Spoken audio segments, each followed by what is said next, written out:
konkaga dogo mwako bireki dado yo mcho kwite bintu kabhezaho ninga kani utanche group za crazy katoda ngambira trend eki njire kinakora ko kaburo sino fashion nogeza kumanyisa ki Rwanda rwencyana dado izo hileki tsigwera kwetegereza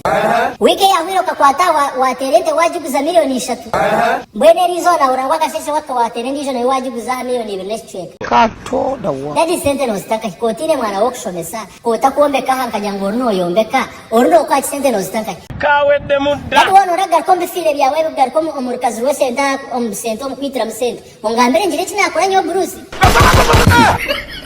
Haibambe asa Bruce ata no manya wenda guhindura mu muzano asa tikwe nagakakuzana ni waura ebyo kuzana bikomera izoba ebyo kuzana bikomera izo nfuterengata Yesu katoda wa dadi nyonheshoni ogamba mazima ho kutasente na chote kimanye kana boda dukora no ndakushera mukoine mukazi wa kabiri wo kuningo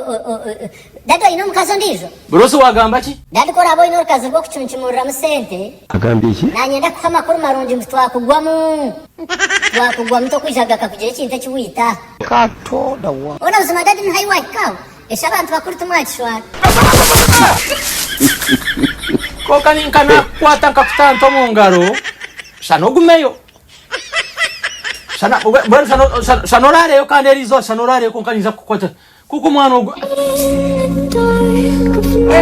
nakuramisa gatayinasoga tokwiza kulya bintu kabhezaho leta kazatu kahuna mama yana akoreka nyoti nkwiza kureka mpaka kuterize dadi kanyora hanga nkore cyo wena hanga no kutuma ngo itebe shogo aza Bruce kana kwata nto mu ngaro ainda kwatre ntenka kuto mu ngaro tonda wange alimba nyenda kubizo manyo wanje nati